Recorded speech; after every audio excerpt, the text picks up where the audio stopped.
Hello class, let's begin day 2 of our iWeb project. Today we will be adding a blog page and a photos page. So let's begin by launching iWeb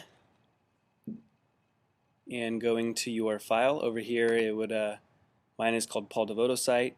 If I open the disclosure triangle, I see that I have the home and the about page, which we did in lesson 1. I'm going to add a third page, which is the blog page. And you've already watched the blog video on the Apple website that you linked to from the Moodle. So this is just kind of a review. But here you will go ahead and put your first post.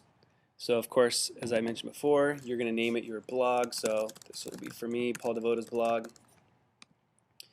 I'll add my own picture by clicking Media. Guess I already had it open. That's for my buddy Joe. And then I'm going to add the first entry that we are going to write is the advantages of virtual learning. And I'll give an example post right here. So I'll say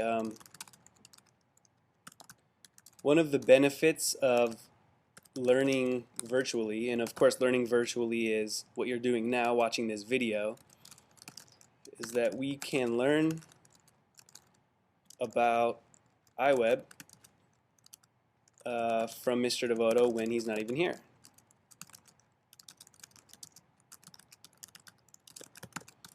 Also, we have like another, I think, good thing about virtual learning is that you have many different resources that you can access at any given time when you need it.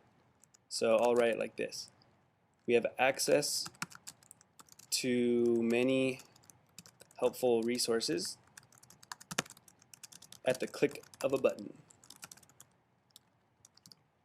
And I'll end there, but hopefully you will have more to write than myself. And there we go. That's my blog page. If you notice over here, there's the blog page. Of course, it's titled blog, but then there's two other sub pages called entries and archive. If you click on archive, what it does is it lists all of your blog posts here in list form. And when your website is published, you could click on this link and it will take you to the full entry page for that particular entry. Also, if you click here, this is the blog kind of preview page where you have an introduction for your blog. This doesn't change up here. It also gives an option for readers to subscribe to your page and search for keywords within all of your blog posts. So that's kind of the structure of your blog page. Now I'm also going to add a photos page, as I mentioned. So I'll go ahead and double click there. And what I'm going to do is go ahead and personalize all of the information. So this text placeholder, I'm going to name it, I'm going to rename this. I'm going to add a description about my photos. And then this photo grid is pretty cool. It enables you to determine the structure and arrangement of the various photos on your page. So for example, if you want only 2 columns, then they're going to enlarge and become a little bit bigger, and it'll put the third one below. Also, spacing, if you want to make the pictures a little bit closer together or further apart, you can do it this way. How many photos per page, and caption lines. Caption lines would be how much text you have down here, I believe, that adds information about your particular photos. Also, if you want to put different borders around your pictures, you can do it like that as well.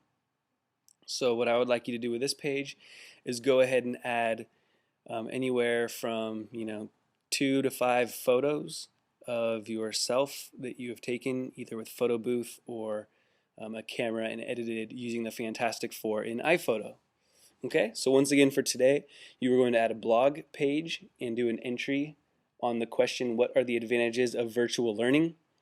And you are going to add a photos page where you will add at least 2 different pictures and go ahead and customize all of the text and photo options as you please.